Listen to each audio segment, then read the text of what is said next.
The cold came early that evening in Hoboken, New Jersey. Not the dramatic kind with snowstorms and white streets, but the quiet, biting cold that slips into your coat and settles deep in your bones. The kind that makes people walk faster, keep their heads down, and avoid eye contact. It was just after 5:30 p.m., peak rush hour. The PATH train platform buzzed with movement, heels clicking, boots scraping concrete, the distant rumble of trains echoing through the tunnels. The sky outside had already turned a dull gray, as if the sun had given up early. People crowded the platform, each wrapped in their own world. A man in a tailored suit scrolled endlessly through emails, jaw clenched. A young woman balanced a coffee in one hand and her phone in the other, earbuds sealing her off from reality. Two construction workers leaned against a pillar, laughing loudly about something that didn't matter. Everyone was present, and yet no one was really there. The electronic board above flickered, announcing delays. Nothing unusual, just enough to irritate everyone equally. A collective sigh rippled through the crowd, then faded back into silence. That was when Eleanor Whitmore stepped onto the platform. She moved carefully, one slow step at a time, as though the ground itself might betray her if she rushed. At 78 years old, she had learned the value of patience, not because she wanted to, but because her body demanded it. Her coat was old but clean, beige wool with frayed cuffs. The buttons didn't quite match. One had been replaced years ago after falling off somewhere in Brooklyn, a memory she no longer recalled clearly. A knitted navy hat covered most of her silver hair, and a thin scarf hugged her neck, doing little to keep the cold away. In her right hand she carried a small leather purse, worn soft from decades of use. In her left, a reusable grocery bag sagged under the weight of canned soup, bread, and a carton of eggs she prayed wouldn't crack before she got home. Eleanor paused just inside the platform, scanning the space. She wasn't lost, but she felt it anyway. The crowd surged around her, brushing past without apology. A shoulder bumped her arm. Someone muttered under their breath. No one stopped. No one noticed the slight tremble in her hands as she steadied herself. She spotted an empty metal bench near the far end of the platform and made her way toward it, each step deliberate, measured, cautious. Sitting down felt like relief and defeat all at once. She placed the grocery bag carefully at her feet and folded her hands in her lap. From a distance, she looked like what the world expected her to be, small, quiet, invisible. But inside her chest lived 78 years of stories. She had lived through decades of change, through loss and survival, through moments that would have broken people half her age. She had raised children, buried a husband, worked long hours in quiet places where no one ever said thank you. And now, at the end of a long day, all she wanted was to go home. A gust of cold air swept across the platform as a train roared past without stopping. Eleanor flinched slightly, instinctively pulling her coat tighter. That was when she sensed it, the feeling of being watched.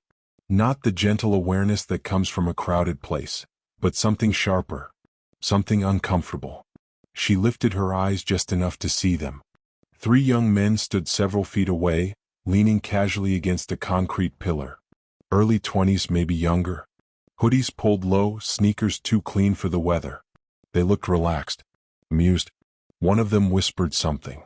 Another laughed. Eleanor looked away. She had learned long ago not to invite trouble. Silence, she believed, was safer. But laughter carried. It echoed louder than the trains, cutting through the dull hum of the platform. Eleanor felt her shoulders tense. Her fingers curled slightly against her palm. She told herself it was nothing. Kids being kids. She stared at the tracks instead, watching the dark tunnel stretch endlessly forward, waiting for headlights to appear. Waiting for movement. Waiting for escape. Around her, people shifted, checked their watches, sighed. Someone coughed. A phone rang and was quickly silenced. Life continued, indifferent. Behind her, the laughter grew louder. Closer. Eleanor didn't turn around. She didn't need to. Something was coming. And on that cold New Jersey platform, surrounded by dozens of people, Eleanor Whitmore had no idea that her quiet evening was about to collide with cruelty, and that the world was seconds away from changing for everyone standing there, including someone watching from the shadows. Before the story takes a turn you won't expect, Take a second to subscribe so you don't miss what happens next. Eleanor Whitmore had mastered the art of becoming invisible. It wasn't something she had chosen. It was something time had quietly forced upon her. Somewhere between her 70s and the thinning of her voice, the world had decided she no longer required attention. She sat on the cold metal bench with her back straight, hands folded neatly in her lap, just as her mother had taught her decades ago. Posture mattered, her mother used to say, even when no one is looking. Especially then. Eleanor's eyes followed the tracks again, not because she expected the train any moment, but because staring into the distance gave her something to hold on to. The platform lights flickered faintly overhead, casting pale halos that made everyone look tired, worn down by the weight of their own routines. She shifted slightly, feeling the familiar ache in her knees. Arthritis, the doctor had called it, as if giving pain a name somehow made it easier to live with. Some days were better than others. Today was not one of them. Still, she had insisted on doing her own shopping. Independence was a fragile thing. Once you let it slip, people stopped asking what you wanted. They started deciding for you. Her grocery bag rested between her shoes. Eleanor glanced down at it briefly, counting the items in her mind. She always did that, an old habit from years of budgeting carefully, stretching paychecks, making sure there was enough for the week. Canned soup, bread, eggs. Simple things. A simple life. That was what people saw when they looked at her, if they looked at all. What they didn't see were the decades behind her eyes. They didn't see the young woman who once marched nervously into a classroom where no one wanted her there. They didn't see the wife who had stayed up nights waiting for a husband who worked late shifts to keep food on the table. They didn't see the mother who had learned how to be strong because there was no one else left to be. They saw wrinkles. They saw slowness. They saw someone easy to overlook. A gust of air swept across the platform again, rattling Eleanor's coat. She pulled it tighter and exhaled slowly. The cold always made her bones feel heavier, like gravity itself had increased just for her. Nearby, conversations floated past her in fragments. Late again. Can't believe the rent. Text me when you get there. None of it was meant for her. No one ever asked if she needed help. No one offered her a seat, because she was already sitting. No one wondered where she was going or who might be waiting for her at the end of the line. The truth was, no one was. Eleanor lived alone in a small apartment in Union City, the kind of place where the walls were thin and the radiator knocked loudly in the winter. Her children lived out of state now, busy with their own families, their own lives. They called when they could. She never complained when they forgot. She didn't want to be a burden. That word haunted her more than loneliness ever could. A sharp laugh cut through the air. Eleanor's fingers tightened slightly. She didn't turn around, but she felt the shift, the subtle change in atmosphere when attention sharpens into something unpleasant. The laughter wasn't joyful. It carried an edge, a careless cruelty that made her stomach tighten. She heard footsteps behind her. Then a voice. Oh, mocking. Yo, check out the coat. Another laugh followed, louder this time. Eleanor closed her eyes for half a second. She told herself to breathe. This was nothing new. Not really. Over the years, she had learned that cruelty often wore the face of youth. Loud.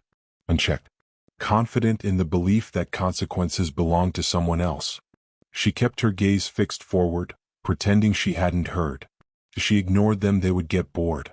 That was how it usually went. But boredom didn't come. Instead, the voices grew closer. Man, people still dress like that? Probably older than the train. More laughter. Eleanor felt heat creep into her cheeks. She swallowed, her throat suddenly dry. Around her, people shifted uncomfortably. She sensed movement, bodies adjusting, people noticing without acknowledging. She wondered briefly if anyone would step in. Then she dismissed the thought. People rarely did. Her mind drifted, uninvited, to her late husband, Thomas. He would have hated this. He had always been protective, always ready to speak up when something felt wrong. She could almost hear his voice now, firm and calm, telling those boys to show some respect. The memory brought a faint smile to her lips. It faded quickly. A shadow fell across her feet. Someone had stepped closer. Eleanor's heart began to pound, not wildly but steadily, like a warning drum. She lifted her eyes just enough to see the edge of a sneaker near her grocery bag.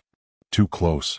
She felt suddenly exposed, painfully aware of how small she must look sitting there, of how fragile her presence appeared to the world. She considered standing up, then thought better of it. Her knees wouldn't forgive her for rushing, and she didn't want to give them the satisfaction of seeing her struggle. So she stayed where she was.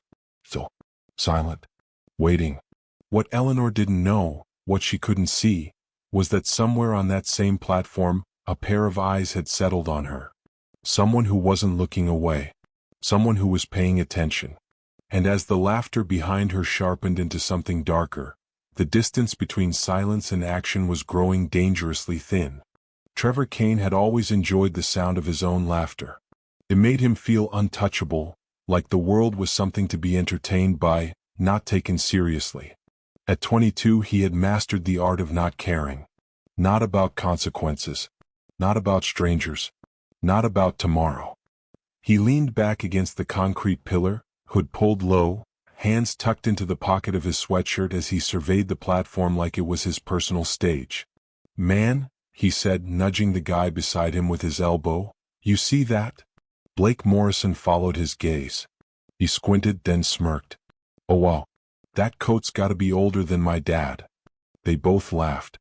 Dylan Cross, standing slightly behind them, raised his phone casually, pretending to scroll while angling the camera just enough to catch the scene. He didn't hit record, not yet, but the possibility alone made him grin. "Bet she still pays in exact change," Dylan muttered. The three of them erupted again. To them it wasn't cruelty. It was entertainment. They had boarded that platform with nothing to do, nowhere urgent to be, and far too much energy. Mocking a stranger, especially one who didn't fight back, felt harmless. Almost invisible. Like kicking a pebble down the street and watching it roll. They didn't notice how their laughter cut through the platform, how it sliced past the hum of conversation and the distant screech of trains. They didn't notice Eleanor's shoulders stiffen. They only noticed that no one stopped them. Trevor's eyes flicked around the platform. People were watching, sure, but no one was saying anything. A man in a suit pretended to be deeply invested in his phone. A couple moved a few steps away. A woman glanced over, then quickly looked down, lips pressed together. Trevor grinned wider. "See," he thought. "Nobody cares." That realization fueled him. He took a step forward, his sneakers scraping loudly against the concrete. "Hey," he called out, voice carrying easily. "You waiting for the museum to open, or is this your stop?" A few people flinched. Eleanor didn't respond. Blake chuckled. "Maybe she thinks it's bingo night." Dylan finally lifted his phone properly, angling it so Eleanor's profile was just barely in frame. "Yo, this is wild," he said under his breath. "She doesn't even hear us." But Eleanor did hear them. Every word landed with sharp precision, even as she pretended otherwise. Her fingers pressed together tighter, nails digging lightly into her skin. She stared at the tracks as if they might swallow her whole. She told herself not to react. Reaction gave them power. Trevor took another step closer. "You okay there, Grandma?" he said, exaggerating the word just enough to sting. "Need help figuring out how trains work?" A few uncomfortable chuckles drifted through the crowd, nervous, uncertain. Someone shifted their weight. Another person checked the time again. Still no one spoke. Blake leaned in toward Trevor. "Man, she looks like she walked straight out of the 40s. "More like 50s, Trevor shot back. "Black and white vibes." They laughed again. Dylan zoomed in slightly, his thumb hovering over the record button. "This is gonna get views," he whispered. That was the moment, the invisible line that quietly disappeared. Mockery had turned into performance. Eleanor felt the presence behind her now, closer than before. She sensed movement, heat, breath. Her heart pounded louder in her ears, drowning out everything else. She considered standing. She considered speaking. But fear had a way of freezing the body even when the mind screamed to move. A can inside her grocery bag shifted as someone's shoe brushed against it. The bag wobbled. Eleanor's breath caught. "Careful," Blake said sarcastically. "Don't want to spill your life savings." Trevor snorted. "What life savings?" The laughter that followed was louder, harsher, less playful than before. This time, Eleanor couldn't keep her composure. Her shoulders sagged slightly, just enough to betray her. Her eyes shimmered, though no tears fell. She whispered to herself, barely audible, "Just a little longer. Just wait for the train. Just get home." But the universe wasn't done testing her patience. Dylan stepped closer, his phone now clearly pointed at her. "Say something," he urged. "Come on, Grandma. Smile." Eleanor's hand trembled. She turned her head just enough to see them. 3 young faces, amused and unbothered, eyes bright with the thrill of control. And in that instant, Eleanor realized something terrifying. They didn't see her as a person. They saw her as an object. A joke. A moment of entertainment to pass the time. Around them, the platform seemed to hold its breath. The silence that followed their laughter wasn't empty, it was heavy, loaded with the unspoken question hanging in the air. How far would this go? And more importantly, would anyone stop it? The moment stretched longer than it should have. Eleanor sat frozen on the bench, aware of every sound, every breath, every inch of space between herself and the 3 young men hovering behind her. The air felt thicker now, heavier, as if the platform itself sensed what was happening and didn't know how to respond. Trevor rocked back on his heels, enjoying the tension he'd created. There was a rush in it, a strange, intoxicating sense of control that came from knowing someone else felt small because of you. "She's not even gonna say anything," he said, almost disappointed. "Guess they didn't teach manners back then." Blake laughed, but it was sharper now, edged with impatience. "Nah, man. She's probably scared." The word landed like a blow. Eleanor's lips pressed together. Her chest tightened, not with panic, but with something far more painful. Recognition. She had heard that word before. Many times. In different voices. In different decades. Scare. It was what people assumed when they saw silence. What they didn't understand was that silence could be many things.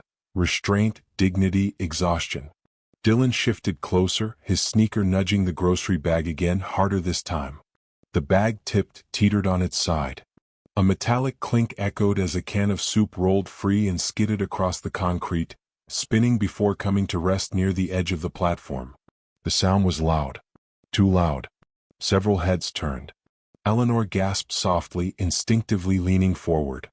"Oh." She pushed herself up just enough to reach for the can, her knees protesting immediately. Pain shot through her legs, sharp and unforgiving. She sucked in a breath, steadying herself with one hand on the bench. Behind her, laughter exploded. "Did you see that?" Blake said. "Oops." Trevor smirked. "Butterfingers." Dylan angled his phone down now, openly filming. "Yo, careful, Grandma. Don't fall. That'd be bad for the camera." The words cut deeper than the act itself. Eleanor's fingers closed around the can, but her grip faltered. It slipped from her hand, rolling just out of reach again. She froze, suddenly aware of how exposed she looked, bent forward, struggling, vulnerable. Her cheeks burned. She felt every eye on her now, not just theirs. The platform had gone quiet in a way that felt suffocating. Conversations died mid-sentence. Even the hum of movement seemed to pause. People were watching. And still no one moved. Eleanor straightened slowly, her breath shallow, her back aching. For a moment, she considered leaving the can where it was. Pride warred with necessity. That soup was dinner. Mattered. So she tried again. As she bent down, her balance wavered. A sharp jolt of fear shot through her chest. What if she fell? What if she couldn't get back up? That fear, more than anything, finally cracked her composure. "Please," she said. Her voice was quiet, fragile, almost lost beneath the echo of the platform. But it was there, clear enough. The laughter stopped. For half a second there was nothing. Then Trevor chuckled, slow and deliberate. "You hear that?" Blake nodded. She said, "Please." Dylan laughed, the sound hollow. "Ah, that's sad." Eleanor straightened, clutching the edge of the bench to steady herself. Her eyes lifted briefly, meeting theirs, not in defiance but in exhaustion. "Just leave me alone," she said, her voice trembling now. "I haven't done anything to you." The words hung in the air, fragile and exposed. They should have ended it, They should have walked away. Instead, Trevor stepped forward. "Relax," he said, holding up his hands as if he were the reasonable one. "We're just messing around." He leaned closer, invading her space. "You don't gotta be so dramatic." Blake snorted. "Yeah, don't get all emotional." Emotional. Another word that stung. Dylan moved to the side, blocking Eleanor's view of the tracks. His phone remained trained on her face. "Come on," he said. "Say something else. People love this stuff." Eleanor's heart pounded so loudly she was sure they could hear it. Her hands shook openly now. She felt small in a way she hadn't felt in years, not since she was a child standing in places where she didn't belong, where cruelty felt normal and justice felt distant. She glanced around the platform. A man a few feet away shifted uncomfortably but didn't meet her eyes. A woman near the stairs looked horrified, and then looked away. Someone else stepped back, creating more distance. Space. Silence.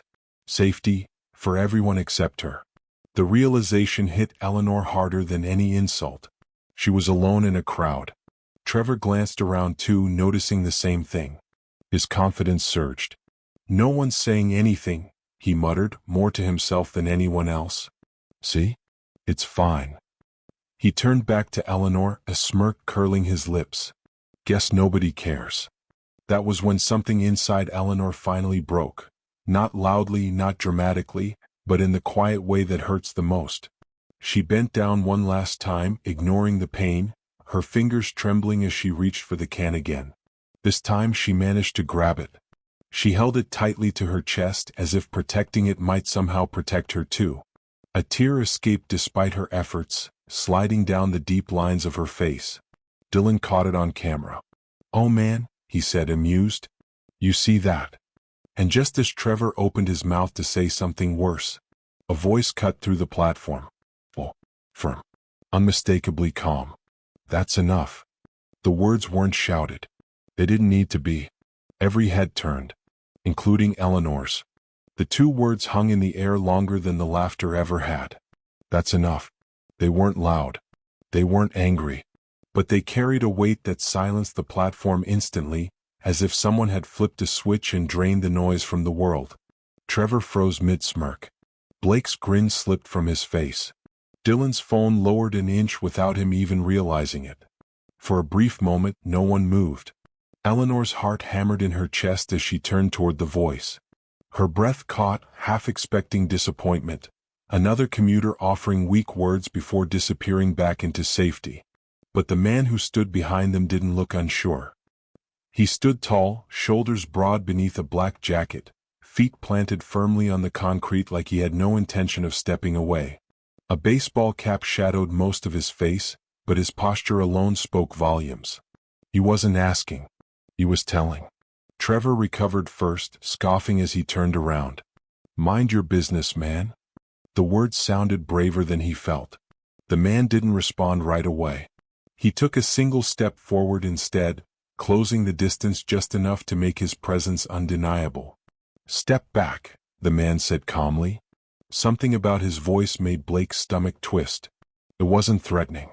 It was controlled, like someone used to being listened to. Dylan glanced around, suddenly aware of how many eyes were now watching them. The crowd hadn't grown, but it felt heavier. "Charge." Trevor squared his shoulders. "We're not doing anything. Just joking around." The man tilted his head slightly, studying them. "You call that joking?" His gaze shifted briefly, to Eleanor. She was standing now, clutching the can of soup to her chest, her grocery bag still tipped on its side at her feet. Her face was pale, eyes glassy, lips pressed together as she fought to keep herself composed. Something flickered in the man's eyes. Recognition. Anger. Resolve. He stepped past the three young men and crouched down beside Eleanor as if they no longer existed. "Ma'am," he said gently, his voice changing completely. "Are you hurt?" Eleanor blinked, startled by the sudden kindness. It took her a moment to find her voice. "No," she said quietly. "Just shaken." He nodded. "May I?" She hesitated, then nodded again. He picked up the grocery bag, setting it upright and carefully placing the can back inside. His movements were slow, deliberate, respectful, like he understood how fragile the moment was. Then he offered his hand.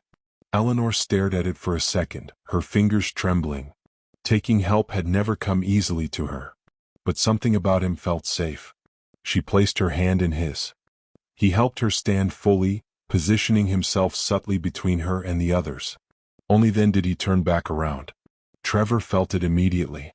The shift. The moment he realized this wasn't going the way he expected. "Listen, man," Trevor said, trying to regain control. "You don't need to make this a thing." The man reached up and removed his cap. The effect was immediate. Blake's mouth fell open. Dylan's face drained of color. Trevor felt his stomach drop. "Oh," Blake muttered. "No way." The platform erupted into whispers. Is that? Holy." Eleanor looked up at the man beside her, confusion creasing her brow. The name meant little to her at first, but the reaction around her said everything. The man was Vin Diesel. Not in a movie. Not on a screen. Right there. Trevor swallowed hard. "Look, we didn't know." Vin raised a hand. The gesture alone shut him up. "This isn't about me," Vin said evenly. "It's about her." He pointed gently toward Eleanor. "You saw someone you thought was powerless," he continued. "Someone you thought wouldn't fight back. And you decided to have fun." No one spoke. The crowd leaned in without moving. "You kicked her things," Vin said. "You laughed while she struggled. And you filmed it." Dylan instinctively slid his phone into his pocket. Vin's eyes locked onto his. "Delete it." Dylan fumbled, pulling the phone back out, hands shaking as he erased the video. "Now," Vin said. When it was done, Vin looked at all three of them. "Apologize." Trevor hesitated. Pride warred with fear. Vin didn't raise his voice. He didn't need to. Now.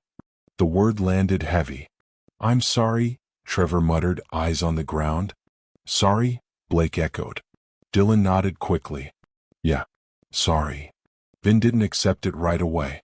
He let the silence stretch. "Do better," he said finally. "Because one day someone won't step in." The sound of an approaching train roared through the tunnel, headlights cutting through the darkness. The doors slid open. The three young men didn't wait for another word. They rushed inside, disappearing into the car as the doors closed behind them. The train pulled away. Silence returned. Eleanor exhaled, her knees suddenly weak. Vin turned back to her, concern etched across his face. "You okay?" he asked again. She nodded slowly. "Yes," she said. Then after a pause she added, "Thank you." Vin smiled softly. "You're welcome." Around them the crowd remained frozen, caught between relief and shame. And as Eleanor stood there beside a stranger who had just changed everything, she had no idea that this moment was only the beginning of a much deeper story. Not everyone on the platform had noticed the exchange. Some commuters had continued scrolling through their phones, earbuds in, pretending nothing happened. Some had glanced briefly, nodded to themselves and turned away. The world had a way of letting cruelty slide by unnoticed. But one man, leaning against a distant pillar near the edge of the platform, had noticed. Every movement, every word, every shift in tension caught his attention. His posture was relaxed, hands in the pockets of his worn leather jacket, but his eyes were sharp, scanning carefully, calculating the mood, waiting for the right moment.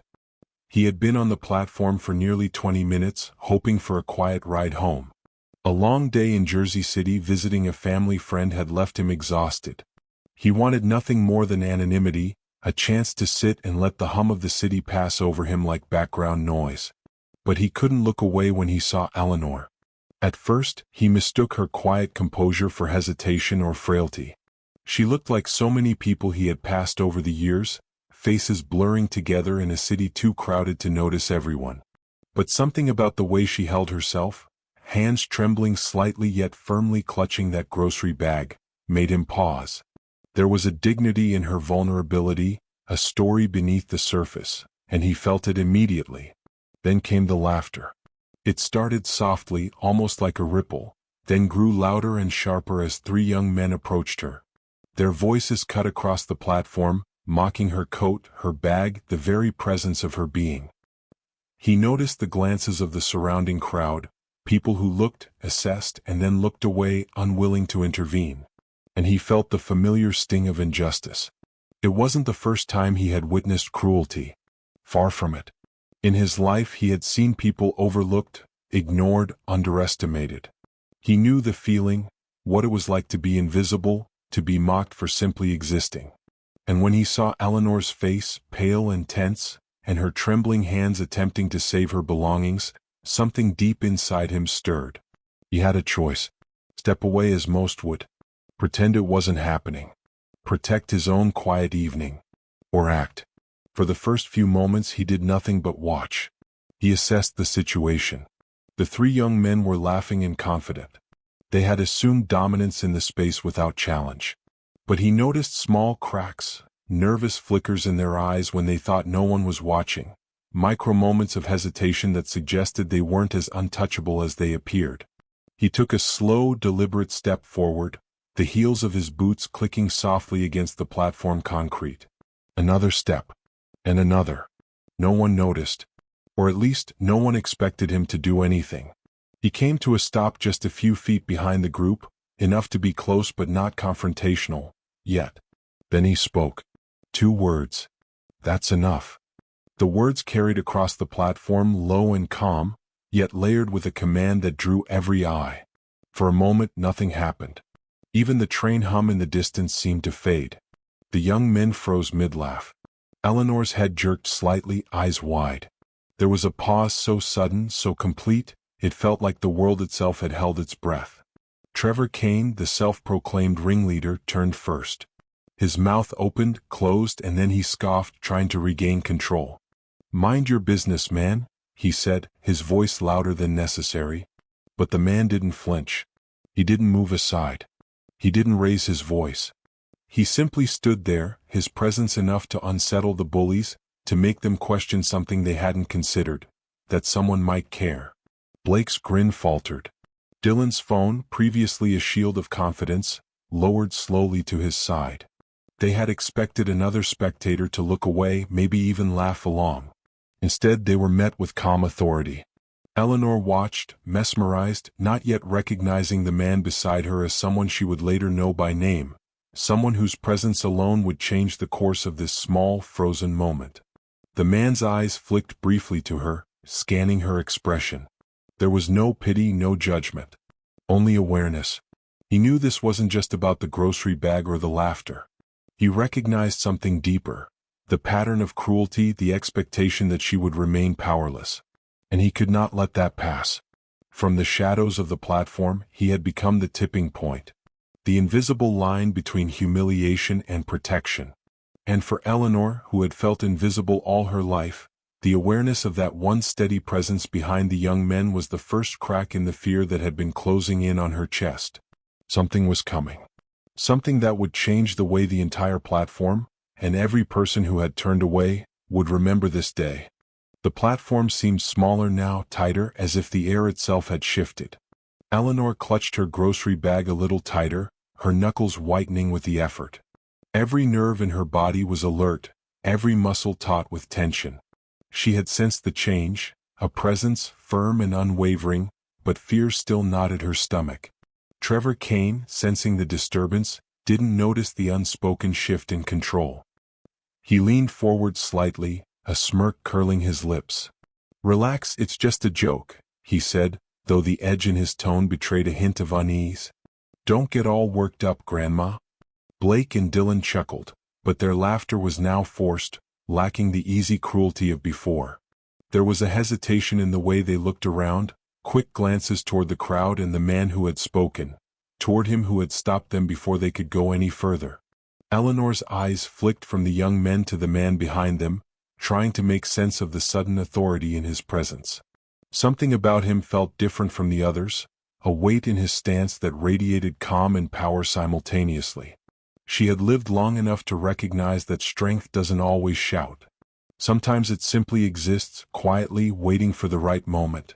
The teasing, which had started as mockery, escalated. Trevor nudged Eleanor's bag with the tip of his sneaker, sending the cans shifting and wobbling. One of them tumbled toward the edge of the platform, making a metallic clatter that echoed sharply. Eleanor bent slightly to catch it, feeling the familiar pinch of arthritis in her knees. "Careful there," Blake said with a forced chuckle, leaning closer than necessary. "Don't trip or something." Dylan, who had been holding his phone, now trained it squarely on her, almost as if filming her discomfort were the main event. "Yeah, don't fall, Grandma. That'd be great for the video," he said, laughing nervously.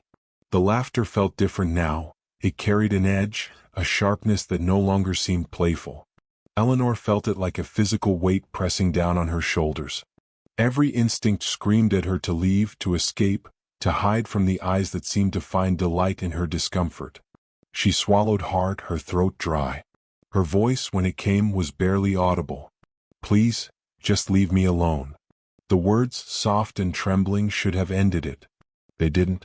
Trevor stepped even closer, leaning down slightly, his face twisted into mock concern. "Ah, look at that," she said, "please."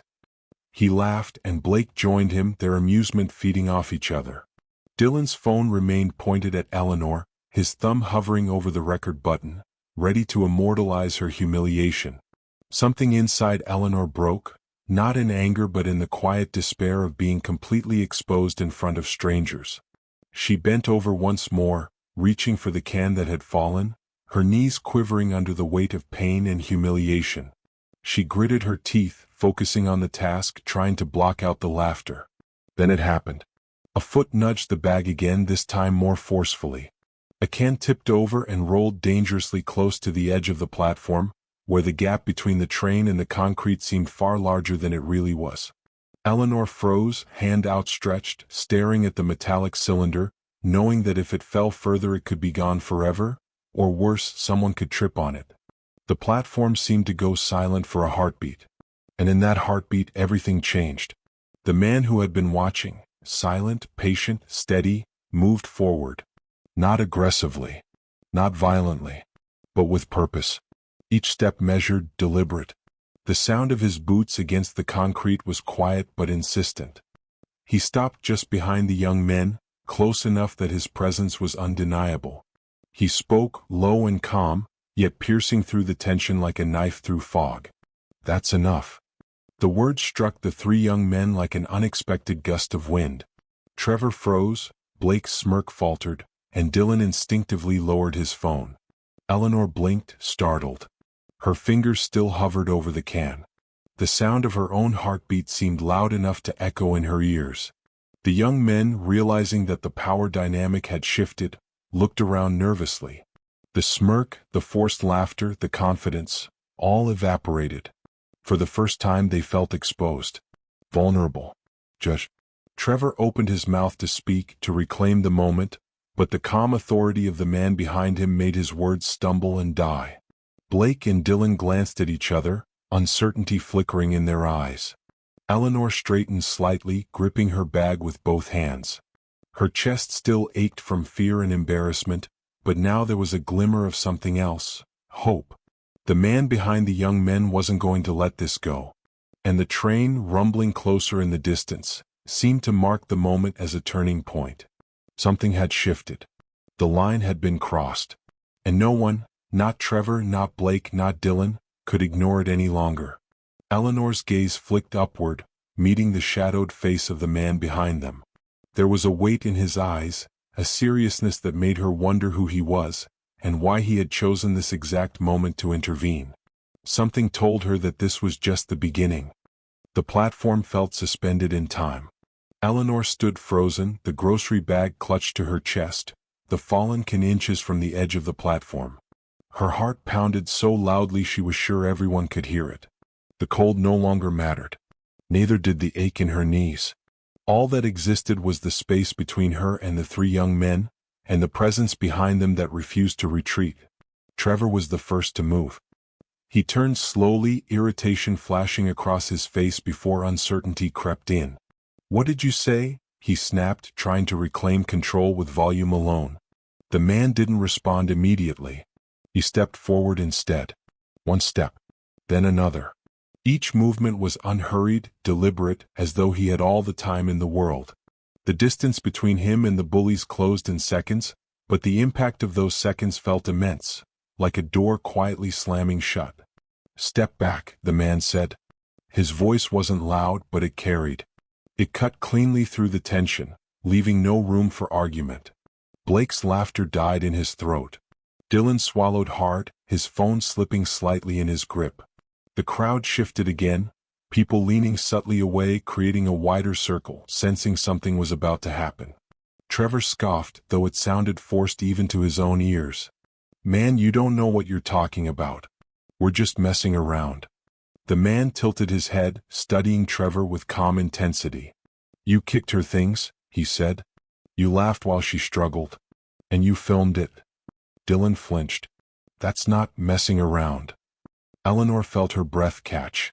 She stared at the man now standing between her and the bullies, his broad shoulders blocking their view of her almost completely. For the first time since the laughter began, she felt shielded, protected. The man crouched down beside her, careful not to rush her. His attention shifted fully to Eleanor, as if the others no longer existed. "Ma'am," he said gently, "can you tell me if you're hurt?" His voice changed when he spoke to her, softened, steadied, grounded in respect. Eleanor blinked rapidly, fighting the tears that threatened to spill again. "No," she said, her voice barely above a whisper. "Just shaken." He nodded once. "That makes sense." He reached for the fallen can, picking it up and placing it carefully back into the grocery bag. He adjusted the bag so it wouldn't tip again, then looked up at her. "May I help you stand?" he asked. Eleanor hesitated. For a lifetime she had learned to rely on herself. Accepting help felt like surrender. But the way he asked, without pity, without urgency, made it feel different. She nodded. He offered his hand. His grip was firm but gentle, grounding her as she rose slowly to her feet. He positioned himself subtly in front of her, his stance widening just enough to form a barrier. Trevor shifted uncomfortably. "This is getting ridiculous," he muttered. The man straightened and finally turned back toward them fully. That was when he reached up and removed his cap. The effect was instant. Blake's mouth fell open. Dylan's eyes widened in disbelief. Trevor felt his stomach drop. The murmurs rippled through the platform like electricity. "No way. That's him? Is that?" Eleanor looked up at the man beside her, confusion flickering across her face. She didn't recognize him, not from movies, not from billboards, but she recognized the change in the air. The way people stared. The way the bully suddenly shrank. The man was Vin Diesel. Not a character. Not a role. Just a man standing on a train platform choosing not to look away. Trevor swallowed hard. "Look, man, Mr. Diesel, we didn't know." Vin raised a single hand. The gesture silenced him. "This isn't about me," Vin said calmly. "It's about her." He pointed gently toward Eleanor. "You saw someone you thought was powerless," he continued, "and you decided to turn her into entertainment." Dylan instinctively slid his phone into his pocket. Vin's gaze snapped to him. "Delete it." Dylan fumbled, hands shaking as he pulled the phone back out. He hesitated. "Now," Vin said. Dylan complied. Vin watched until it was done. Then he looked at all three of them. "Apologize." The word hung in the air, heavy and final. Trevor hesitated, pride battling fear. The crowd watched silently, waiting. "I'm sorry," Trevor muttered at last, eyes fixed on the ground. Blake followed. "Sorry." Dylan nodded quickly. "Yeah, I'm sorry." Vin didn't accept it right away. He let the silence stretch, forcing them, and everyone watching, to sit with what had happened. "Do better," Vin said finally. "Because one day someone won't step in." The roar of an approaching train filled the tunnel, headlights cutting through the darkness as it pulled into the station. The doors slid open. The three young men didn't wait for another word. They rushed inside, disappearing into the car as the doors closed behind them. The train pulled away. The platform exhaled. Eleanor's knees suddenly felt weak. Vin turned back to her immediately. "You okay?" he asked. She nodded slowly. "Yes," she said. Then after a pause she added, "Thank you." Vin smiled softly. "You're welcome." But as the crowd slowly returned to their routines, phones lifted, conversations resumed, Eleanor sensed something deeper stirring inside her. Because this moment hadn't just reminded her of her vulnerability. It had awakened a memory she hadn't visited in decades. A time when she had been young, alone, and targeted just like this. And she wasn't sure she was ready to face what came next. The platform didn't return to normal right away. It pretended to, but beneath the surface something had shifted. Conversations restarted in hushed tones. Phones came back out, though fewer people were actually looking at their screens. Eyes kept drifting back to the same spot as if drawn by gravity. Toward her. And toward him. Eleanor stood beside Vin Diesel, still clutching her grocery bag, her pulse gradually slowing but not quite steady. She felt oddly exposed now, aware that dozens of strangers were looking at her with a different kind of attention, no longer dismissive but curious, sympathetic. Some looked ashamed. She wasn't sure which made her more uncomfortable. Vin noticed immediately. "Let's move over here," he said quietly, nodding toward a less crowded area near the wall. He didn't wait for her to answer. He simply adjusted his stance so she could walk beside him without feeling rushed. Eleanor followed, her steps careful but steadier than before. As they moved, whispers followed. That really was him. "I can't believe he stepped in like that. Those guys looked terrified." Eleanor heard none of it clearly, only the low murmur of voices. Her attention was fixed on the man walking beside her. This stranger who had just placed himself between her and cruelty without hesitation. She glanced up at him, studying his face now that the cap was gone. Strong features, tired eyes, a calm expression that didn't seem impressed with itself. "People keep staring," she said quietly. Vin smiled faintly. "They'll stop." They reached the wall and paused. Eleanor leaned back slightly, grateful for the support. Vin stood close, but not too close, giving her space without abandoning her. For a moment, neither of them spoke. Then Eleanor broke the silence. "They didn't scare me," she said. Vin looked at her, surprised. She inhaled slowly. "Not like they think." "You waited." "I've been scared before," she continued. "Really scared." "That wasn't it." Vin nodded, sensing the weight behind her words. Across the platform, a man in a business coat watched them, his expression tight. He hesitated, then approached slowly. "I just wanted to say," the man began, voice low, "I should have done something sooner." Eleanor met his eyes. "It's hard," she said gently. "People don't know what to do." The man swallowed. "Still, I'm sorry." She nodded once. He stepped away, shoulders hunched. Others followed. Small gestures, quiet apologies, awkward nods of respect. A woman pressed her lips together and whispered, "You didn't deserve that." Someone else offered to help carry Eleanor's bag. Eleanor thanked them politely but declined. Vin watched it all with a complicated expression. He had stepped in to stop cruelty, but now the aftermath was unfolding, messy and emotional. Fame had a way of amplifying everything. Someone across the platform raised a phone again, not to mock this time but to capture the moment. Vin noticed instantly. He didn't react outwardly, but Eleanor felt him shift beside her. "That's enough for today," he said quietly. She nodded. "Do you need to get home?" he asked. "Yes," she said. "Union City." "Same line," he replied. The train board flickered overhead, announcing the next arrival in 4 minutes. They waited. The silence between them felt comfortable now, not empty but thoughtful. "You didn't have to do that," Eleanor said suddenly. "Step in like that." Vin looked down at her. "Yes, I did." She raised an eyebrow slightly. "My mother," he said after a pause, "she taught me that strength means protecting people who can't protect themselves in that moment." Eleanor smiled faintly. "She sounds like a good woman." "She was," Vin said. The train lights appeared in the tunnel. As it approached, Eleanor felt a strange mixture of relief and sadness. Relief that the ordeal was over. Sadness that it had taken something so public, so humiliating for anyone to notice her at all. The train screeched to a halt, doors opening. Vin stepped aside to let Eleanor board first. Inside, people shifted to make space. Someone offered her a seat. She accepted this time. Vin stood nearby, holding onto a pole facing outward. Eleanor watched his reflection in the window, wondering how someone so visible could move through the world with such quiet humility. As the train pulled away, she looked down at her hands resting in her lap. They were still shaking. Not from fear anymore. From memory. Because as the city lights streaked past the windows, Eleanor wasn't seeing Hoboken or Jersey City anymore. She was seeing a schoolyard. Red dirt.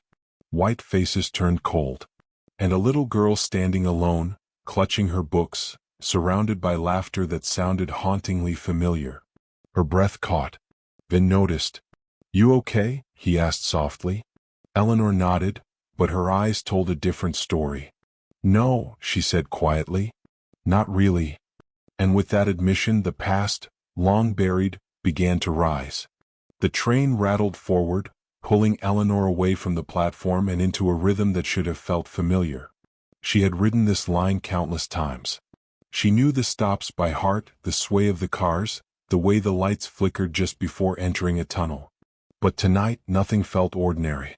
Eleanor sat rigid in her seat, hands folded tightly in her lap, grocery bag tucked carefully between her feet.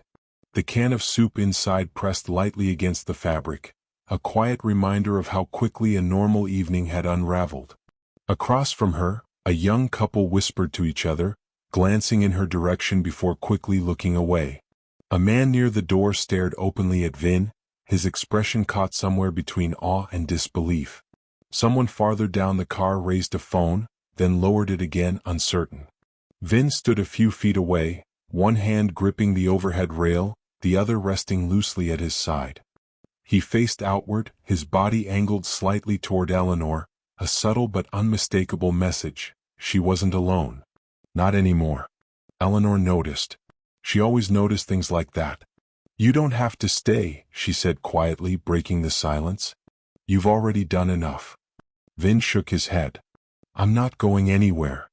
The certainty in his voice settled something inside her chest. The train lurched slightly as it picked up speed. Eleanor closed her eyes for a brief moment, trying to steady her breathing. The image of the platform, laughter, shadows, the sound of the can rolling, kept replaying in her mind over and over, refusing to fade. She opened her eyes again and found Vin watching her reflection in the window. "You said you weren't really okay," he said gently. "Do you want to talk about it?" Eleanor hesitated.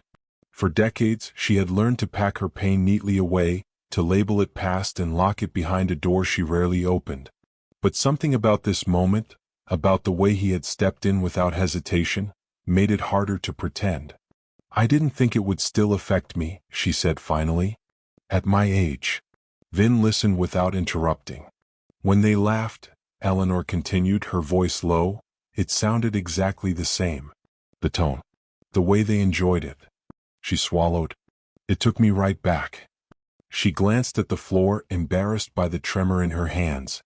Vin lowered himself into the seat across from her, careful not to crowd her. "Back where?" he asked. Eleanor let out a slow breath. "Back to Greenville, Alabama," she said. 1958. Vin's posture changed, subtle but immediate. He understood now that this wasn't just about what had happened on the platform. "I was 12, she said. "One of the first black students integrated into my school district." The words hung heavy between them. "There were soldiers outside the school that first day," Eleanor went on. "Grown men with rifles meant to protect children."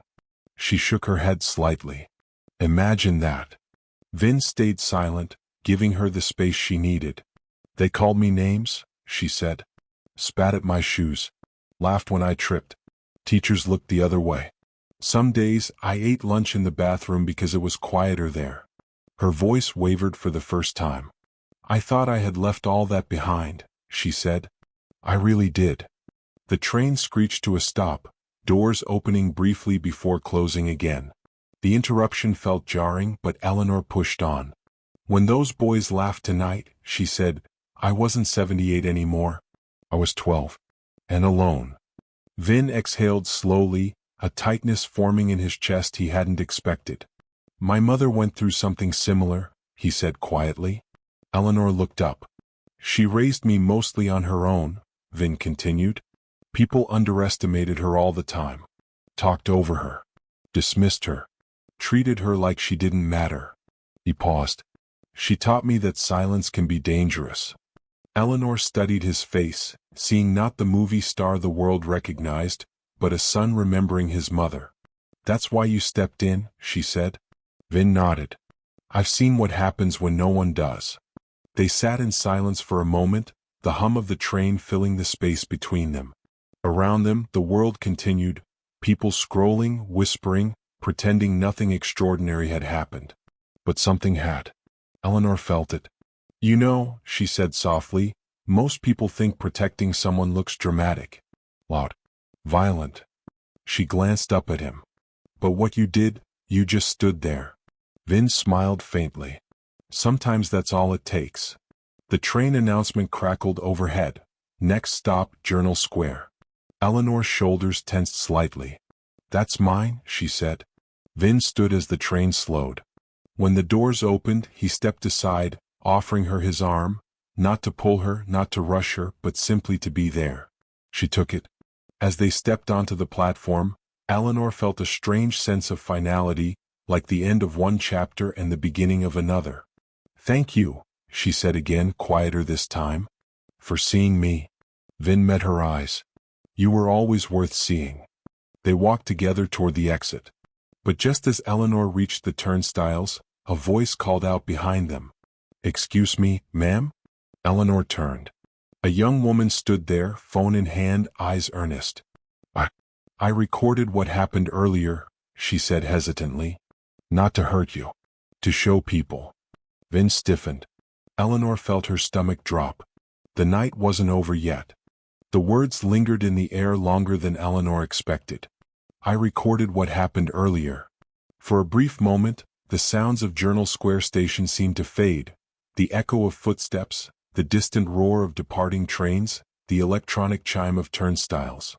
All Eleanor could hear was her own heartbeat, steady but heavy, thudding in her ears. She had spent a lifetime avoiding attention. Now it was knocking at her door. Vin turned slowly toward the young woman. His face remained calm, but something in his eyes sharpened. Not anger, not fear, but caution. For what reason? He asked evenly. The woman swallowed. She looked no older than 25, bundled in a winter jacket, cheeks flushed from the cold. Her grip on the phone tightened slightly. Because people need to see it, she said. What those guys did. And what you did. Eleanor felt an uneasy knot twist in her stomach. I don't want to be on the internet, she said softly. The woman's eyes widened. I didn't post it. I swear. After everything that's been happening lately, I thought maybe it could help. Show people that stepping in matters. Vin glanced at Eleanor. You don't owe anyone anything, he said. Eleanor nodded, grateful for his steadiness. Could you delete it? Eleanor asked, her voice polite but firm. The woman hesitated, conflict flickering across her face. Then she nodded. Of course. She tapped the screen quickly, turning it so Eleanor could see the empty gallery. I'm sorry. I really am. Eleanor exhaled, tension easing slightly from her shoulders. Thank you, she said. The woman lingered for a second longer, then glanced at Vin again. My mom watches all your movies, she blurted out, then winced. Sorry? That wasn't. Vin smiled briefly. Take care, he said. She nodded and hurried away. For a moment, Eleanor stood still, processing the encounter.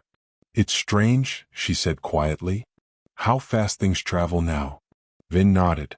Faster than people think. They moved toward the station exit together.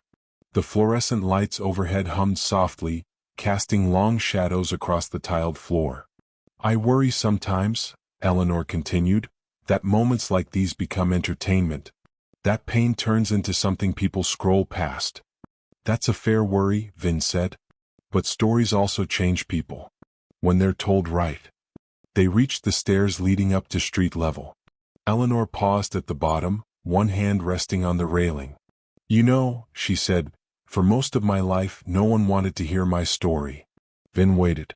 Now suddenly people want to record it, she said with a faint, bittersweet smile.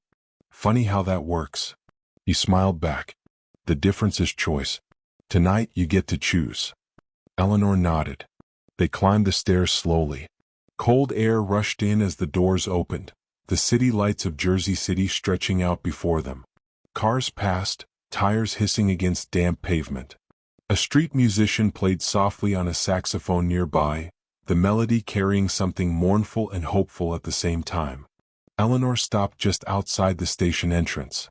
"This is where we part," she said. Vin nodded. "You sure you're okay getting home from here?"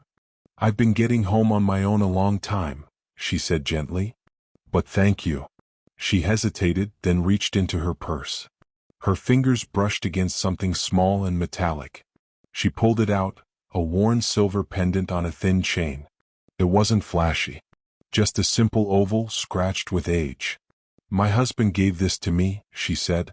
"Years ago." Vin shook his head immediately. "You don't need to." "I'm not giving it to you," Eleanor interrupted, a spark of humor in her eyes. "I just want you to see it." She held it up. On the back, engraved faintly, were 4 words. "Stand up. Stay kind." "He wore that same phrase on his dog tags in the army," she said. "That's how he lived. That's how he raised our children." Vin felt a lump rise in his throat. "That's what you did tonight," Eleanor continued. "You stood up. And you were kind." She closed her hand around the pendant again. "I won't forget that." Vin met her gaze. "Neither will I." They stood there for a moment longer, 2 lives briefly intersecting before continuing on separate paths. Then Eleanor turned and began walking down the sidewalk, her pace slow but purposeful. Vin watched until she disappeared around the corner. Only then did he exhale. He pulled his cap lower and started in the opposite direction. He didn't notice the man standing across the street, leaning against a parked car, phone held discreetly at chest level. He didn't hear the quiet click as a photo was taken. And he didn't know that despite one video being deleted, another version of the story had already begun making its way into the world. By the time Eleanor reached her apartment, the cold had settled deeper into the night. Her building in Union City was old, brick darkened by decades of exhaust and weather, the kind of place where the radiator knocked before warming up and the hallway lights flickered if you walked too fast beneath them. She climbed the stairs slowly, one hand on the railing, breathing evenly. Inside her small 1-bedroom apartment, the familiar smell of lemon cleaner and old books greeted her. She set her grocery bag on the kitchen counter, carefully checking the eggs before placing them in the fridge. Only one cracked. She sighed, more tired than disappointed. Eleanor shrugged off her coat and lowered herself into the armchair near the window. From there, she could see the glow of streetlights and the silhouettes of people passing below, lives intersecting for seconds before moving on. She turned on the television, not to watch but for company. A late-night news anchor spoke about politics, then traffic, then a feel-good story about a rescued dog. Eleanor barely listened. Her thoughts drifted back to the platform, to the laughter, to Vin's steady presence, to the way he had stood there, silent but immovable. She reached for the pendant again, pressing it between her fingers like a grounding stone. Across the river, in a hotel room overlooking Manhattan, Vin sat on the edge of the bed, phone in his hand. He hadn't planned on checking it. But notifications had started appearing faster than he could ignore them. At first it was just a text from his publicist. "Call me when you can." Then another, "Have you seen Twitter?" Vin frowned. He opened his phone. A video filled the screen, grainy, shaky, filmed from across the path platform. It caught the moment the laughter started. The way Eleanor stiffened. The way Vin stepped forward without saying a word. The caption read, "They bullied an elderly woman, and didn't realize who was standing behind them." The video had already been viewed hundreds of thousands of times. Vin exhaled slowly. The comments scrolled endlessly. "This is what real strength looks like. Why did no one else step in sooner? Protect our elders." "This made me cry." Mixed in were others. Stage. "Celebrities always want attention. Where was he before it got bad?" Vin set the phone down, jaw tight. He had never wanted this moment to belong to the internet. But the internet had already decided it did. Back in Union City, Eleanor's phone buzzed on the coffee table. She stared at it for a long moment, unsure. Very few people had her number. Fewer still called this late. she answered. Hello. Mrs. Whitmore? A woman's voice asked, professional and careful. My name is Karen Bell. I'm a producer with a national morning show. Eleanor's heart skipped. I think you may have been involved in an incident earlier tonight, the woman continued. We'd love to talk to you if you're comfortable. Eleanor closed her eyes. I didn't ask for attention, she said quietly. I understand, the producer replied. But your story is inspiring a lot of people. Eleanor thought of the lunchroom bathroom, of the silence, of the years no one had listened. Let me think about it, she said. Of course, the woman replied. Take your time. Eleanor hung up and stared at the wall. Across the city, Vin's phone buzzed again. This time it was a message from his mother's old friend, someone who had helped raise him. Your mom would have been proud. Vin closed his eyes. He thought of Eleanor's words. You stood up, and you were kind. Meanwhile, the video continued spreading, shared by teachers, pastors, veterans, grandparents, activists. Each share added a new layer of meaning, a new interpretation. By morning it was everywhere. And as the world argued over what it meant, Eleanor sat alone in her apartment, weighing a decision that would change more than just her own life. Because this time she wasn't 12 and powerless. This time she had a voice, and the world was listening. Eleanor didn't sleep that night. She sat in her living room long after the streetlights had faded, wrapped in a thick shawl, staring out the window at the pale, gray light creeping over Union City. The city felt quieter than usual, almost hushed, as if the world itself was holding its breath after what had happened on the train platform. Her phone lay face up on the coffee table, buzzing intermittently with notifications, messages, and news alerts. Most were from strangers sharing the video, expressing their shock, outrage, or admiration. Some tried to find her, tagging locations, social media accounts, or even her old school. She hadn't replied to a single one. She wasn't ready. The sun was just beginning to rise, spilling orange light across the rooftops, when a sharp knock broke the silence. Eleanor's heart jumped. Visitors at this hour were unusual. Friends didn't come by this early. Family didn't stop by unannounced. And delivery drivers never rang twice before sunrise. She approached the door cautiously, shawl pulled tightly around her shoulders, and peeked through the peephole. A man stood there, broad and familiar. Even before she recognized him fully, she felt a sense of calm settle over her, the same feeling she had felt on the platform. Vin Diesel. He wasn't wearing the casual clothes from the platform anymore. Instead, he had on a dark jacket, hoodie underneath, and his expression carried seriousness that matched the early morning light. His hands were tucked in his pockets and he seemed hesitant. Eleanor opened the door slowly. Mr. Diesel, she said softly, surprised that her voice sounded steadier than she felt. I hope I'm not intruding, he said, his tone gentle. I wanted to make sure you were okay. Eleanor nodded, stepping aside to let him in. I am. Thank you for coming. Though I have to ask, why so early? Vin stepped into the small living room, taking in the modest apartment with an appreciative glance. I couldn't wait. After last night, I felt I needed to see you again. To make sure you're safe. Eleanor closed the door behind him. For a moment, neither spoke. The air was thick with unspoken words, memories, and the residual tension from the night before.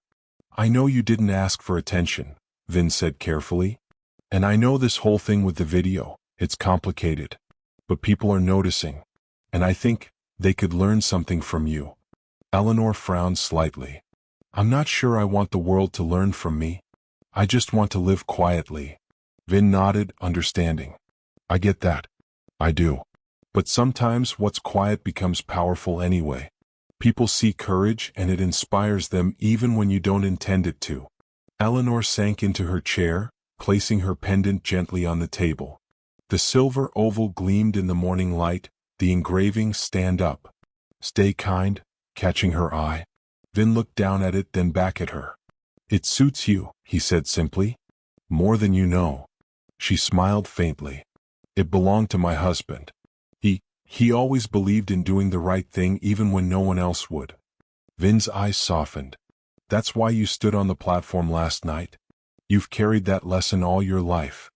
Eleanor's mind wandered to the young Trevor, Blake, and Dylan. Their faces, once full of arrogance, now etched in the memory of Vin's presence. It hadn't been just a random intervention. It had been validation for her, a reminder that standing up mattered. But, she said, voice catching, the past, it doesn't leave you easily. Comes back when you least expect it. Tonight, I felt 12 again back in Greenville, Alabama, surrounded by people who didn't want me there. Vin pulled up a chair and sat across from her. You survived that. And you survived tonight. That takes courage, Eleanor. More than most people ever know. A silence fell between them, comfortable this time, filled not with fear but reflection. Then, without warning, Vin leaned slightly forward, a serious expression shadowing his features. There's something else I need to tell you, he said quietly. Something you don't know yet about what happened last night. Eleanor's brow furrowed. What do you mean? Vin's lips pressed into a thin line. Those 3 boys? They weren't just random troublemakers. I know someone who's connected to them. Someone with influence in that area. And this is bigger than just a platform prank gone wrong. Eleanor felt a chill run down her spine. What had seemed like an isolated moment, an unfortunate encounter, was actually part of something larger. Vin looked directly at her, his voice low but firm. You've stepped into something important, Eleanor. And 10 seconds of courage could change a lot more than you think. Her heart pounded as the weight of his words settled in. The morning light outside seemed brighter now, almost glaring, as though illuminating the truth she hadn't yet faced. Eleanor realized that last night's incident, the fear, the laughter, the intervention, was only the beginning. And in that realization she understood something vital. Her life, her story, her courage, were about to collide with a world she had never fully imagined. The words Vin had spoken lingered in Eleanor's living room long after the sun had climbed higher into the sky. This is bigger than just a platform prank gone wrong. Eleanor sat very still, her hands folded over the pendant resting against her chest.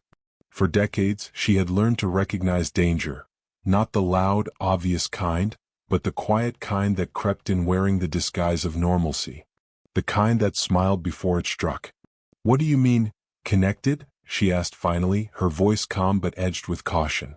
Vin leaned back slightly, choosing his words carefully. One of the guys. The tallest one, the one who kicked the grocery bag. Eleanor's jaw tightened at the memory. His name is Trent Holloway, Vin continued. His father sits on the board of a private security firm contracted by multiple transit systems in New Jersey and New York. Eleanor frowned. So, Vin said, that firm has a history.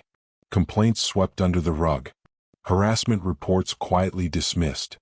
Especially when the people affected don't have influence. A familiar ache settled in Eleanor's chest.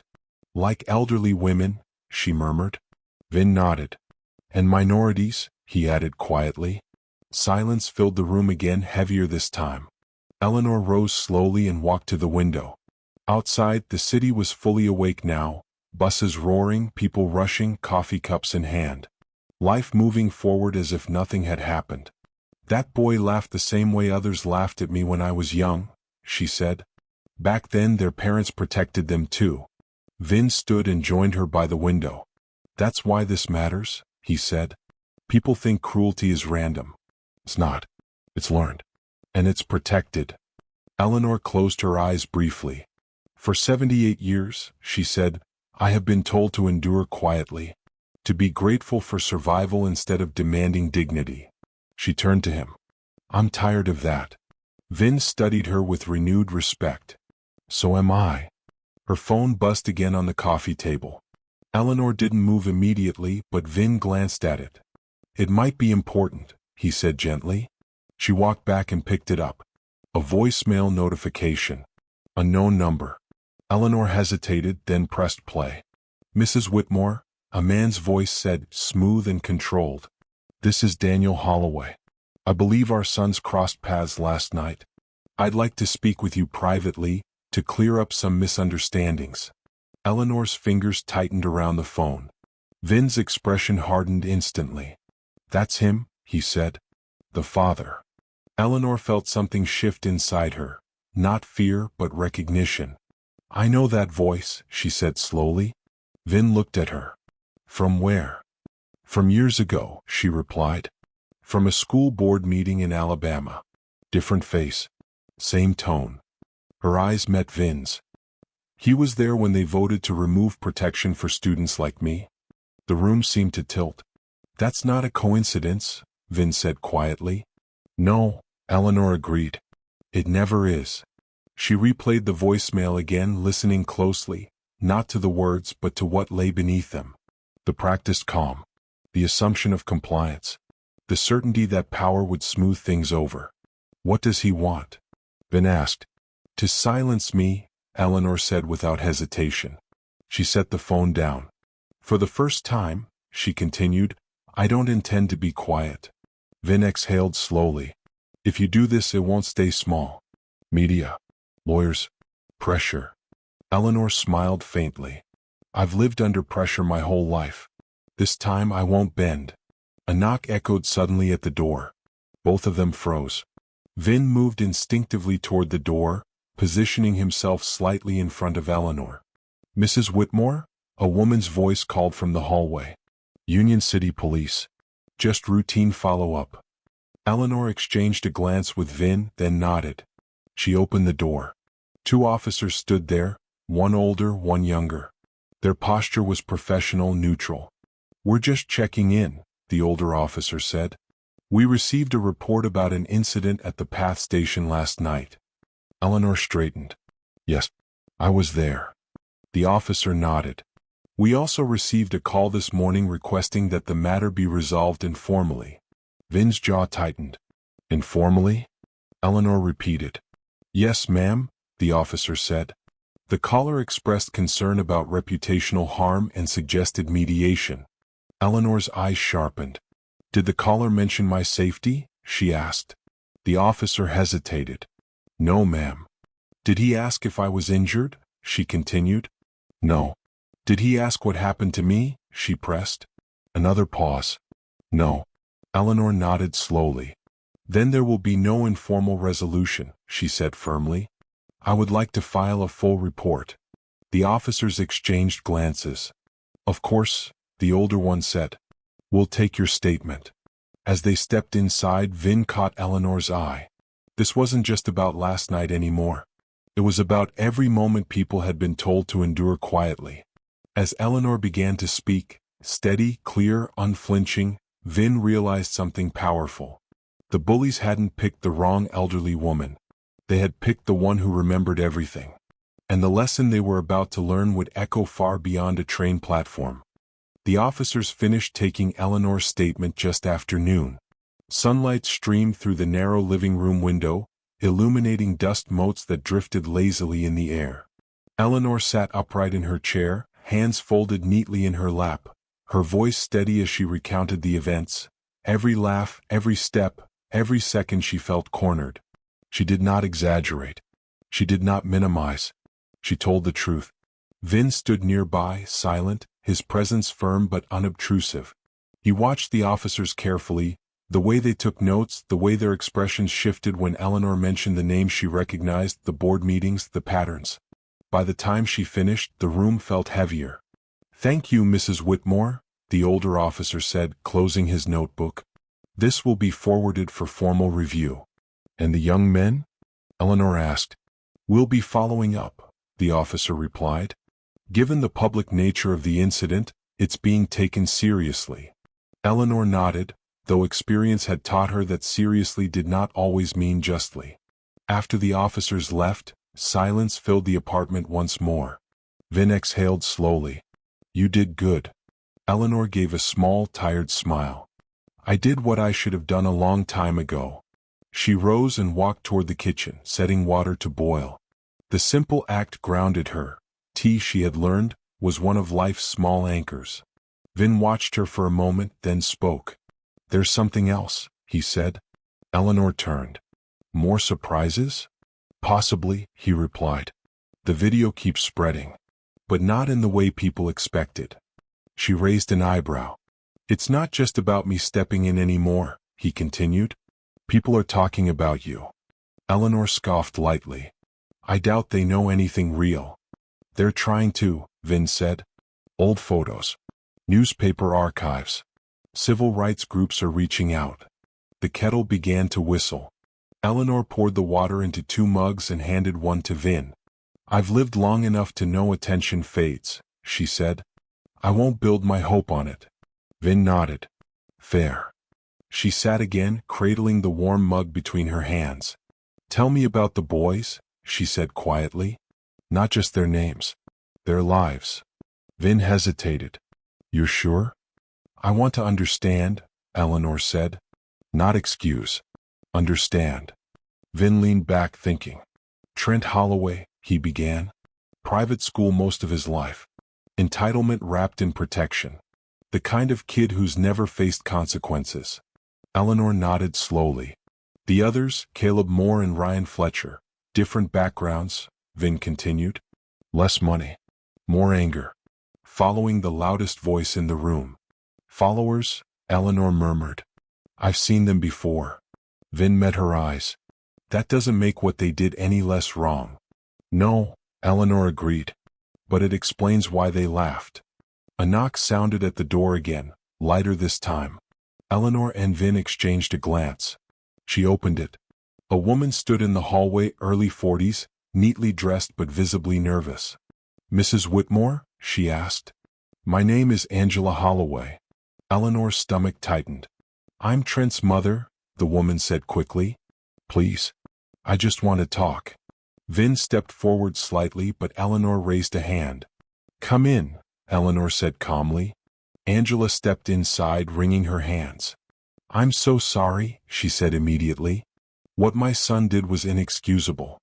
I didn't raise him to behave like that. Eleanor studied her face. Didn't you? Eleanor asked gently. Angela flinched. My husband, Angela began, then stopped.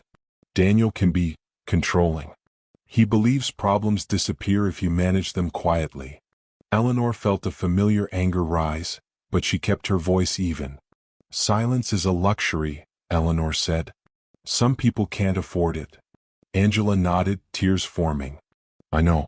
And that's why I'm here. Daniel is already contacting lawyers. Trying to make this go away. Eleanor glanced at Vin. I won't let that happen, Angela continued. Not this time. Eleanor leaned forward. What are you offering? She asked.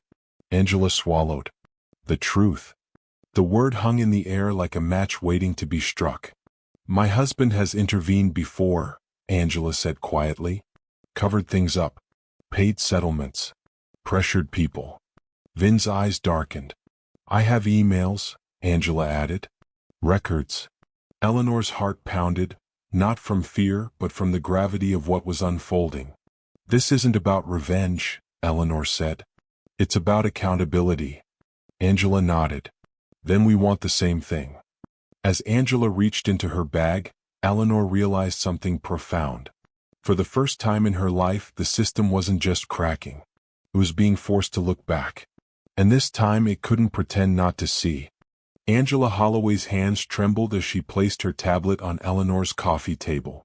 The device looked ordinary, thin, black, unremarkable. Yet Eleanor felt the weight of it immediately, as if it carried more than glass and circuitry. Vin leaned closer, his posture alert, eyes fixed on the screen. These are copies, Angela said quickly. I kept the originals off-site. My sister has them. Eleanor appreciated the foresight. Angela unlocked the tablet and opened a folder. Inside were emails, scanned documents, and audio transcripts, each labeled with dates going back more than a decade. This started long before last night, Angela continued. Before Trent. Before me even. Vin scrolled slowly. Transit complaints dismissed without review. Witness statements altered. Security footage marked as corrupted. Settlements signed under non-disclosure agreements. This isn't protection, Vin muttered. It's a pattern. Eleanor felt a familiar tightening in her chest. The same sensation she'd felt decades ago sitting in school board meetings where decisions were already made before anyone spoke.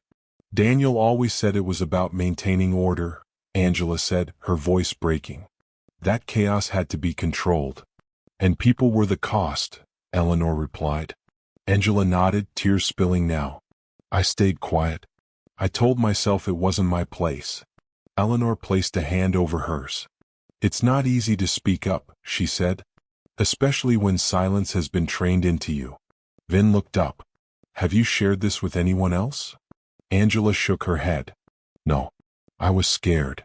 The room fell silent again, but this time it wasn't heavy, it was focused. Vin straightened. If this goes public, it can't be half measures. It needs protection. Legal backing. Journalists who won't fold. Eleanor nodded. And it needs to center the truth, not fame. Vin met her eyes. Then we do it right. Before Angela could respond, Eleanor's phone rang again. This time the number was familiar. She answered calmly. Yes. Mrs. Whitmore, the voice said. This is Karen Bell again from the morning show. Eleanor glanced at Vin, then at Angela. I'm listening, Eleanor said. We'd like to invite you to speak, Karen continued. Not just about what happened, but about your life. Your experiences. Eleanor inhaled slowly. There will be conditions, she said. Karen paused. Of course. No editing my words to fit a narrative, Eleanor continued. No focusing on the celebrity aspect. And no silencing what makes people uncomfortable. Another pause. Agreed, Karen said carefully. Eleanor ended the call and set the phone down. It begins, Vin said quietly. Angela looked between them. You're really going to do this? Eleanor smiled, not softly but firmly. I didn't survive all those years to stop now. Vin's phone buzzed almost immediately after. He glanced at the screen, then frowned. What is it? Eleanor asked. Someone leaked Daniel Holloway's voicemail, Vin said. The one he left you. Angela's face drained of color. Vin turned the screen toward them. The voicemail was already circulating, shared alongside the video, stripped of context, his calm, controlling tone unsettling millions of listeners. The caption read, When power assumes silence. Eleanor closed her eyes. They think they can rewrite this, Angela whispered. They can't, Eleanor said. Not anymore. Outside, sirens wailed faintly in the distance. The world was waking up. And somewhere across the city, Daniel Holloway was realizing that control, once absolute, was beginning to slip. Because the truth had found its voice. And it wasn't going back into the shadows. By sunrise, the story was no longer trending. It was everywhere. Television screens in diners across New Jersey, commuters scrolling phones on buses in Brooklyn, radios murmuring from kitchen counters in Ohio. The same headline kept appearing in different forms. Elderly woman harassed on transit platform. What happened next exposes something bigger. Eleanor sat in a quiet green room at the studio, hands folded neatly over her lap. The pendant rested against her chest, cool and steady, a reminder of who she was before the cameras, before the noise. A makeup artist hovered nearby, gentle and respectful, saying little. Eleanor appreciated that. Across the room, Vin stood near the wall, arms folded, watching a muted television replay the footage again. He wasn't looking at himself. He was watching Eleanor, watching how the world was beginning to see her. A producer peeked in. 2 minutes, Mrs. Whitmore. Eleanor nodded. 2 minutes. She had waited 78 years for people to listen. 2 minutes felt like a lifetime compressed into a breath. Vin approached her quietly. You don't have to answer anything you don't want to. Eleanor looked up at him and smiled. I know. She stood slowly, smoothing her jacket. But I want to. The studio lights were brighter than she expected. Warm, almost blinding. The audience, small but attentive, fell into a hush as she was guided to her seat. The host, Rebecca Langford, offered a reassuring smile. Mrs. Whitmore, Rebecca began, thank you for being here. Thank you for inviting me, Eleanor replied. The cameras rolled. Rebecca gestured gently. People saw the video. They saw what happened on that platform. But they don't know you. Who is Eleanor Whitmore? Eleanor inhaled. I'm a retired librarian, she said calmly. A widow. A mother. A grandmother. And like many people my age, I've learned how to disappear in plain sight. The audience grew still. I didn't expect anyone to step in that night, Eleanor continued. History taught me not to. Rebecca leaned forward. History? Eleanor nodded. I was 12 years old when my school was integrated in Greenville, Alabama. I learned early that cruelty often survives because it's protected by silence. The words landed heavily. And last week, Eleanor went on, I realized something. Silence is not peace. It's permission. The studio audience murmured softly. Rebecca swallowed. Some people say this was just an isolated incident. Eleanor shook her head gently. Isolated moments don't repeat themselves across generations. Patterns do. At that moment, the screen behind them changed. Emails. Documents. Dates. Angela Holloway watched from home, heart pounding. Rebecca's voice steadied. These documents, verified overnight, show repeated attempts to suppress complaints involving public transit harassment. Eleanor looked directly into the camera. This is not about punishment, she said. It's about protection. About dignity. About making sure the next person isn't standing alone. Applause filled the studio, not loud but sustained. Backstage, Vin exhaled slowly. His phone buzzed again. This time it was a breaking news alert. State Attorney General opens formal investigation into transit security contracts. Vin closed his eyes briefly. Across the city, Daniel Holloway sat in his office, tie loosened, phone ringing endlessly. For the first time in decades, the noise wasn't going away. And Eleanor Whitmore, once invisible, had become impossible to ignore. But as the broadcast cut to commercial, a producer hurried toward Eleanor with urgency in her eyes. Mrs. Whitmore, she whispered, we just received a call. Eleanor turned. From who? The producer hesitated. From someone claiming they can prove this goes even higher. Eleanor's pulse quickened. Vin stepped closer. Higher than Holloway? Eleanor straightened her shoulders. Tell them, she said calmly, I'm listening. The call came through on a private line. Eleanor sat in a quiet conference room away from the studio lights, the hum of the city muffled behind thick glass walls. Vin stood near the door, arms crossed, his presence steady. A network lawyer sat across from Eleanor, legal pad open, pen poised but unmoving. The speakerphone clicked on. This conversation is being recorded, the lawyer said. Please state your name. Pause. Then a woman's voice, measured, restrained, but carrying something sharp beneath it. My name is Denise Calder, she said. I'm a former compliance officer for the Northeast Transit Oversight Council. Vin's eyebrows lifted slightly. Eleanor leaned forward. Why are you calling me? Because what happened to you, Denise replied, is the smallest piece of a much larger problem. Silence followed. For 15 years, Denise continued, I reviewed incident reports, internal complaints, and audit summaries. Many never made it past my desk. Why? Eleanor asked. Because of one name, Denise said.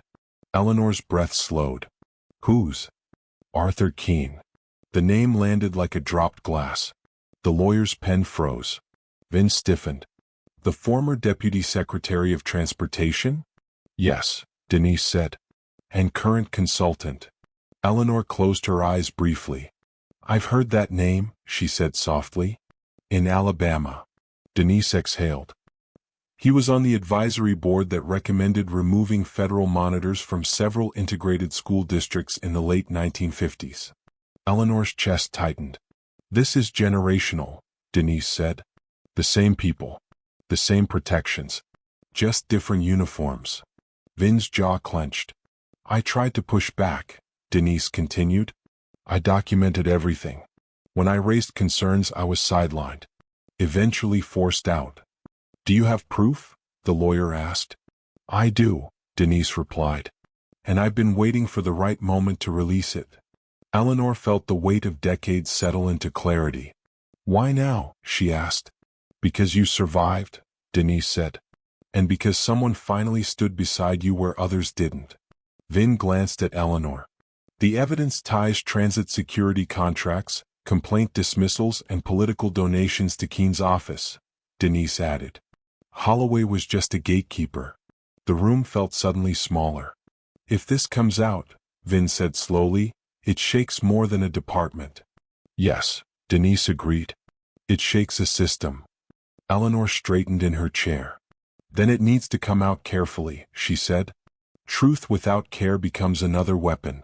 Denise was silent for a moment. That's why I called you, she said.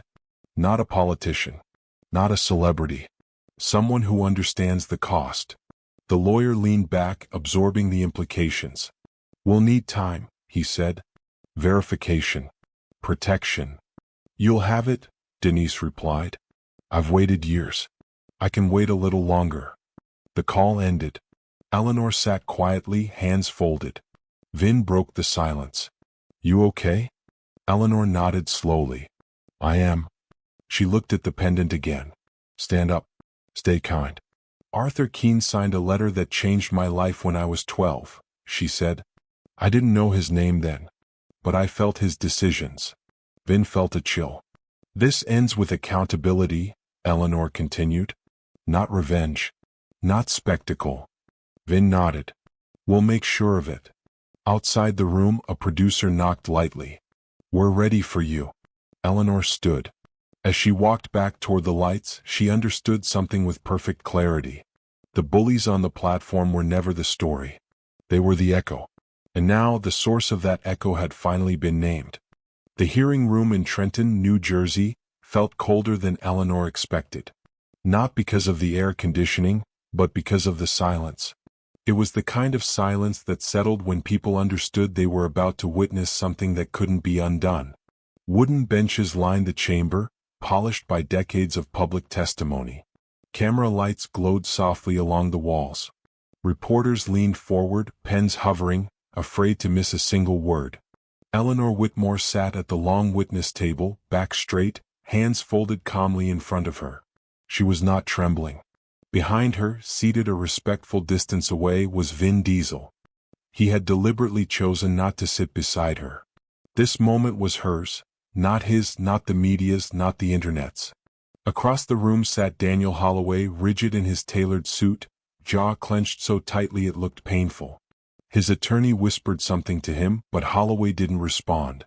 2 rows behind him sat Arthur Keene. Older now. Silver hair. A face shaped by decades of authority and insulation from consequence.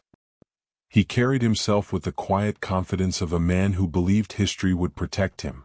Eleanor noticed him immediately, and felt no fear. Only clarity. The committee chair adjusted his microphone. This hearing of the New Jersey Transportation Oversight Committee is now in session. The room settled. Mrs. Eleanor Whitmore, the chair continued, thank you for appearing today. You may begin your statement. Eleanor leaned forward slightly. My name is Eleanor Whitmore, she said evenly. I am 78 years old. I am a retired librarian. And I am here because silence stopped being an option. The stillness in the room deepened. I was harassed on a public transit platform, Eleanor continued. But what happened to me was not unusual. It was simply visible. Screens behind her flickered to life. Still images from the video appeared. Then timestamps. Then documents, complaint reports, internal emails, settlement agreements. For decades, Eleanor said, people have been told that mistreatment is unfortunate but unavoidable. That systems are too large to change. That it's easier to move on than to speak up. She paused. I have lived through a time when moving on meant surviving. But survival is not justice. A murmur rippled through the gallery. Eleanor's gaze shifted, not toward Holloway but past him. Toward Arthur Keene. When I was 12 years old, Eleanor said, I stood in a school hallway in Greenville, Alabama, while adults debated whether children like me deserved protection. Arthur Keene's fingers tightened against his knee. Those decisions followed me my entire life, Eleanor continued. Not because they were personal, but because they were systemic. A timeline appeared on the screen behind her. Names, dates, positions. One name appeared repeatedly. Arthur Keene. Eleanor didn't raise her voice. She didn't need to. Mr. Keene, she said calmly, you may not remember me, but I remember the consequences of your decisions. The committee chair cleared his throat. Mrs. Whitmore, he said, do you believe what happened to you on that platform was preventable? Yes, Eleanor answered without hesitation. If people in power valued accountability more than convenience. And what would accountability look like? The chair asked. Eleanor turned slightly toward the cameras. It looks like believing people the first time, she said. It looks like protecting the vulnerable instead of managing complaints. And it looks like understanding that silence is not neutrality. The room remained quiet for a long moment. Then the chair nodded. Thank you, Mrs. Whitmore. Outside the hearing room, the crowd had grown. Teachers, veterans, seniors, parents holding children's hands. Signs lifted high. Dignity is not optional. Silence is a choice. We are watching. Vin stood near the hallway monitors, watching Eleanor rise from her seat. She looked smaller than everyone else in the room, but stronger than anyone had expected. As the committee recessed, the chair delivered a final statement. Based on the evidence presented today, this committee recommends immediate suspension of all transit security contracts under review and refers this matter for federal investigation. Arthur Keene's expression finally cracked. Daniel Holloway lowered his eyes. Eleanor closed hers, not in relief but in resolve. The lesson had traveled far beyond a train platform. And it wasn't finished yet. Spring arrived quietly. Not with headlines or breaking alerts, but with small, undeniable signs of change. Cherry blossoms bloomed along the sidewalks of Union City, petals drifting onto cracked pavement like soft confessions. The air warmed. People slowed down. So did Eleanor Whitmore.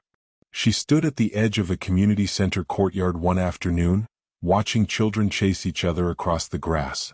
Their laughter carried freely, unafraid. She held her pendant in her hand, thumb brushing over the familiar words etched into the silver. Stand up. Stay kind.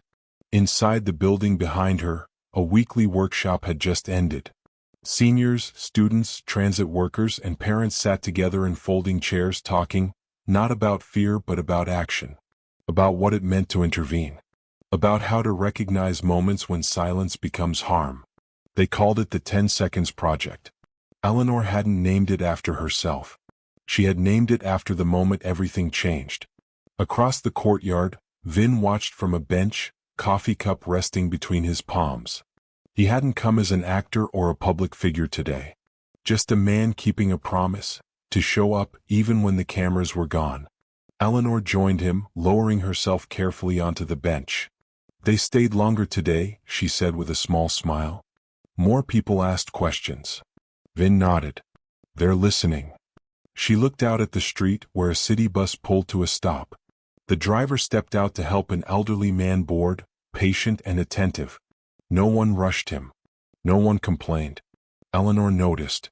I used to think change was loud, she said. Marches, speeches, arguments. Vin glanced at her. And now? And now I think it starts with 10 seconds, she replied. 10 seconds of courage. 10 seconds of kindness. 10 seconds of choosing not to look away. Vin smiled. Across the country the effects were still unfolding. Transit policies rewritten. Oversight boards dissolved and rebuilt. Arthur Keene had resigned quietly, his name fading from headlines but not from records. Daniel Holloway faced ongoing investigations, his once impenetrable certainty replaced by subpoenas and court dates. But Eleanor rarely spoke about that part. She spoke about choice. A month later she stood once more on a platform, this time in Newark, waiting for a train. A young woman stood nearby, visibly upset, voice shaking as someone shouted at her over the phone. Eleanor watched. She felt the old instinct rise, the one that told her to shrink, to step away, to stay invisible. Instead she stepped forward. Are you all right? Eleanor asked gently. The woman looked up, startled, then nodded slowly. I think so. Eleanor smiled. Good. You're not alone. Across the platform, others noticed. They didn't turn away. The train arrived.